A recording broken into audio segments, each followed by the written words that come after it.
worry about your own family, don't you, as it were. You worry about what your family thinks before anything else. And whatever triumphs, big or small, you might have in the outside world, if your mum says it's rubbish, you know, that's always going to...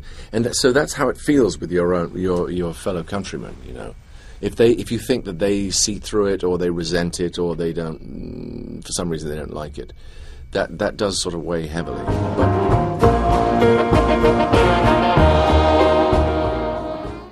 I don't belong. I'm not of this country. I wasn't born immersed in this music.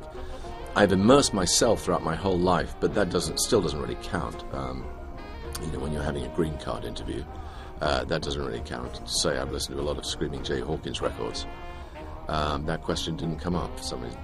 But I'm very aware that I am approaching the source of this music that I've loved all my life, and that I do so with trepidation, you know, and a lot of respect. I mean, I hope people will believe and understand I'm not being cavalier about this. This is not a casual thing for me at all. This is incredibly important, more important than almost anything I've ever done. There he is.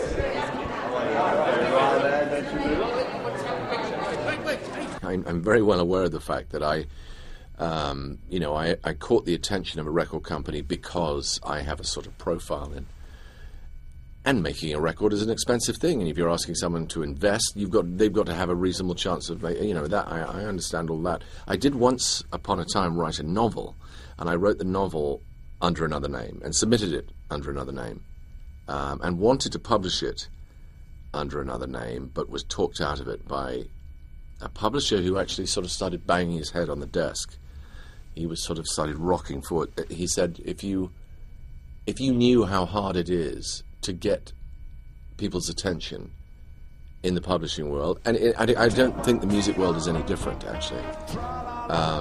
You can't. This is not a world for shrinking violets. You have to scream at the top of your lungs, even to whisper. You know, and there's no. You can't be coy about this sort of thing and start being all tricky about it. Timothy,